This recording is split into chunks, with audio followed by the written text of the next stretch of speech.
This man, though human, harbored an intense hatred for his own kind. His master, who was also his lover, had not only been humiliated by humans but was also publicly executed by the king. To add to the cruelty, after her death, her head was displayed for all to see. Jack, who had been forced to watch the entire execution, became consumed with hatred for humanity. Though he had been locked away for 10 years, a fate worse than death, today he finally broke free. His first goal was simple: to slaughter every human. To achieve this, he would stop at nothing. Long ago, God created humanity, but alongside humans, God also created witches. While God granted witches power to protect humanity, as time passed, humans began to fear the witches' abilities. In an effort to eliminate any potential threat, humans decided to wipe out the entire witch race. Despite being human, Jack had chosen to follow his witch master, Chloe, and together they embarked on a journey of escape. Over time, their bond deepened, and they developed feelings for each other that went beyond their teacher-student relationship. However, while they were chatting during their flight, the border patrol discovered their whereabouts and began chasing them. Jack was about to use magic to stop them when Chloe intervened, explaining that her magic wasn't yet strong enough for such a task.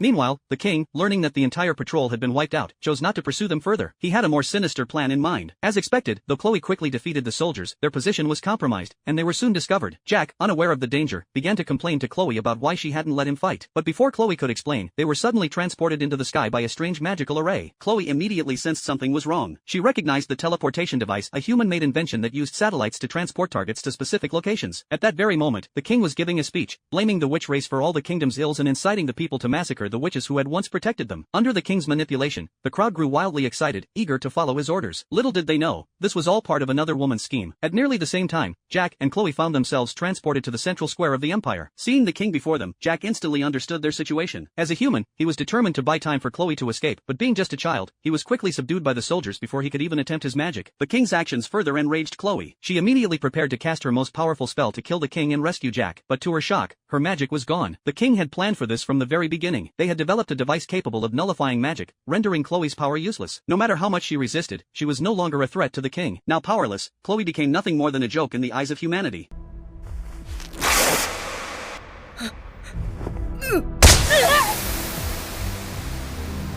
People pulled out their phones, capturing her most vulnerable moments, and the crowd cheered in sadistic delight. Even though Jack struggled with all his might, his current power was nothing compared to the situation they faced. The king, no longer willing to waste time, ordered his men to kill Jack immediately. Watching this unfold before her eyes, Chloe snapped. She fell to her knees before the king, casting aside all her dignity in a desperate attempt to save the life of the one she loved. Jack, tears streaming down his face, wrote incantations desperately, hoping for a miracle. But the king remained unrelenting. He drew a gun and aimed it at Chloe's head.